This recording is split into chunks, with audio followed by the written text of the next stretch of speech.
but I am a fan of this. But it's because I'm a fan of this that I know what you lost. And to paint a picture for the viewers, you weren't just some guy. You were the guy. And then you got into the NFL. Okay? And I'm looking at this, I'm like, this doesn't make sense. It doesn't. This doesn't make sense. He was f***ed up. He was loaded so bad that he couldn't get it together and lost it all. Yeah. Tell me about that. You know, it was, I think in order to answer that question, we got to chat a little bit just really quickly about how I was developing that relationship with the bottle in college. Yes. I strengthened that relationship in 2011, which was my best year on the field. That's the year I tied Barry Sanders' touchdown record in the season. And I was actually having my worst year off the field, isolation. In a nutshell, this performance anxiety was crushing me. Before the games? Before the games, to even after the games, to practices, right? Just this performance of having to continue to perform at such a high level, and not having an outlet. At least I felt that way. My outlet was the bottle. And also for me, it was tough because my family loved them to death. I'm extremely close with my parents and my sisters. They moved up to Madison, Wisconsin my freshman year in college. They quit their jobs, sold their home. And so I also had this familial pressure of you know, I have no choice. I have to succeed. I have to. Even though I know for a fact they would have said, you know, you can go do something else if you want. We don't care. But, you know, I felt they made such a significant sacrifice that I have no choice. They just wanted to be with their boy. Of course.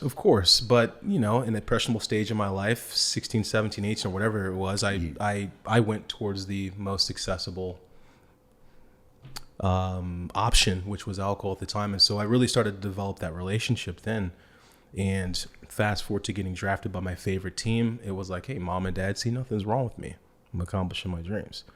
This feedback loop of you're doing fine, you're fine, you're fine, because you're literally still accomplishing your dreams, not paying attention, of course, to how I'm taking care of my body or the lack thereof off the field. Well, you hand a 21-year-old, 22-year-old some money. You know, $40 is what I had in my bank account when I got drafted, or before the call and after the call, X amount of dollars. Now I can go anywhere on the planet. Of course, I spent that on the bottle. Literally packed up my luggage with my clothes and alcohol.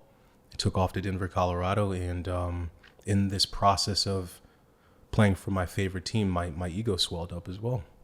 And so when we talk about losing it all, I you know, you've mentioned that a couple of times, and I'm very quick to say yes, because there is zero ambiguity there whatsoever. That is exactly what happened.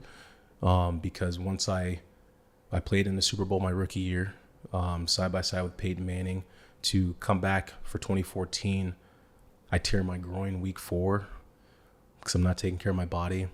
I then try to rush to get back by That was in year 2. Yes, sir. Yeah, my fault. By year 2 in 2014, yeah, tear my groin. And then St. Louis Rams, when they were in St. Louis, is on the schedule on week 11 or week 12. So, of course, where I'm from, I'm trying to rush back through PT to get back to that. I tear it second play of the game. And so my career literally started in Missouri and ended there because that was my last, like, real football game. But what happened was, come year 3, 2015, I'm released prior to the season. I then go back to Madison, Wisconsin. This is my first ever fall in years of not having shoulder pads on or a helmet. I drank more. I was, that time that I had, the free time, I was declining phone calls from the Jets, the Bears, my agent, and I was drinking. And of course, at this point, right, I completely fell victim to the bottle. Yeah, I was gone. Completely just immersed in partying 5-6 days a week, to the fullest of drinking heavily, spending an unhealthy amount of money that I most definitely would love to have now, that I was just blowing, and developed some unhealthy relationships as well. I wasn't taking care of my body. I didn't like myself. I sort of started to see that door closing with the Broncos. And so I began to become angry at everybody else but myself. I couldn't face the music that I did this. Yes, there is an addiction that was at play, but there were times when I could have opened up, and I wish I did. And so, of course, to the tough part of the story, those frustrations that I had, that I couldn't look myself in the mirror and correct, I, of course, took them out on someone very close to me. What happened there? Yeah. At the time, my partner, we had a hotel. She wanted to do something special for me at a hotel. And I get a text from one of my guy friends that this bar is having an open bar. And I'm like, well, I got to go to this open bar. It's open bar in Madison. I'm going. Of course, she wasn't too happy about that. Fast forward to finally stumbling back into the hotel at 3 a.m. She's upset with me, of course. We're exchanging some hurtful words. Of course, it's all a blur to me. I'm completely just drunk, blacked out drunk, and what occurred, of course, was something I'm most definitely not proud of. Where I'm trying to leave to go to a different hotel because at the time I'm like, okay, this is not going to work. I'm trying to go to sleep. I'm drunk.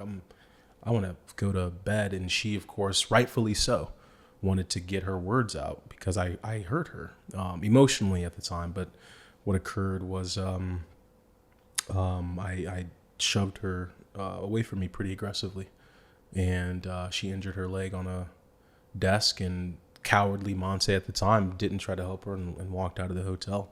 And as I'm walking out towards a different hotel, the cops swoop up and they say, "Are you Montee?" And I'm like, "Yeah."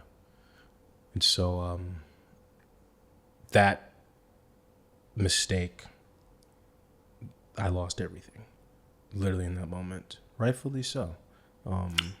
You with this woman today? No. We made amends about 3-4 years ago. Mm-hmm. She reached out. I didn't feel like it would be appropriate for me to reach out, as if it's like another step, which Right. 12 steps is great, but it wouldn't be appropriate That's in right. this situation. But she reached out. And she did. We're out of time. Please subscribe on YouTube, click the thumbs up, and leave a comment. Please subscribe on Apple Podcast and Spotify and leave a rating and a review. And share the We're Out of Time podcast with others you know who will get value out of it. See you next Tuesday.